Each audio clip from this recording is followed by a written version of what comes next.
കഴിഞ്ഞ ദിവസം രാത്രി വെള്ളറട ചാമവിള ശ്രീധർമ്മശാസ്ത്ര ക്ഷേത്രത്തിൽ പരിപാടി അവതരിപ്പിക്കാനെത്തിയപ്പോഴാണ് ഇവർക്ക് മർദ്ദനമേറ്റത്. 9:30 തുടങ്ങേണ്ട പരിപാടിക്ക് അസീസും മറ്റൊരാളും എത്തിയത് 10:30-നാണ്. മറ്റു സംഘാംഗങ്ങൾ വൈകുന്നേരത്തെ തന്നെ സ്ഥലത്തെത്തിയിരുന്നു. സുരാജ് വെഞ്ഞാറമ്മൂടിനൊപ്പം ഒരു ഗൾഫ് ടൂറിലായിരുന്നതിനാലാണ് അസീസും സുഹൃത്തും എത്താൻ വൈകിയത്. എയർപോർട്ടിൽ സമയത്തിനെത്തി. ഞങ്ങളൊരു ലഗേജ് മിസ്സായി പോയി. ഞങ്ങളൊരു മ്യൂസിക് സിസ്റ്റം ബിനുവിൻ്റെ മിസ്സായി പോയി. അതെടുക്കാൻ വേണ്ടി കുറേ നേരം ഞങ്ങളവിടെ വെയിറ്റ് ചെയ്തു. 22 പേരും വൈകുന്നേരം 4 മണിക്ക് സ്റ്റേജിൻ്റെ അവിടെ എത്തി. എല്ലാ അറേഞ്ച്മെൻറ്റ്സും ചെയ്ത് കാത്തിരിക്കുകയാണ്. ഞാനും ബിനു മാത്രമാണ് ഗൾഫിൽ നിന്ന് വരാൻ താമസിച്ചത്.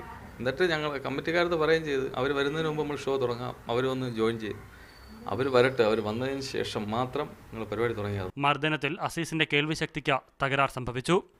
എനിക്ക് ഏറ്റവും ഭയാനകമായിട്ട് അടികിട്ടിയതിൻ്റെ കാരണം ഇവിടെയാണ്, ചെവിക്കാണ്. ചെവിയുടെ കേൾവി ശക്തി ഒരു 80% പോയെന്നാണ് ഡോക്ടർ പറഞ്ഞത്. ഹോള് വീഴുന്നത്, കർണപടത്തിൽ ഹോള് വീഴുന്നത് അടിയുടെ ഭാരം കൊണ്ട്. ഈ ചെവി അടച്ചു പിടിച്ച ഇവിടെ ഒന്നും പറഞ്ഞാൽ കേൾക്കാൻ പറ്റത്തില്ല, ഒരു മൂളൽ മാത്രമേ ഉള്ളൂ.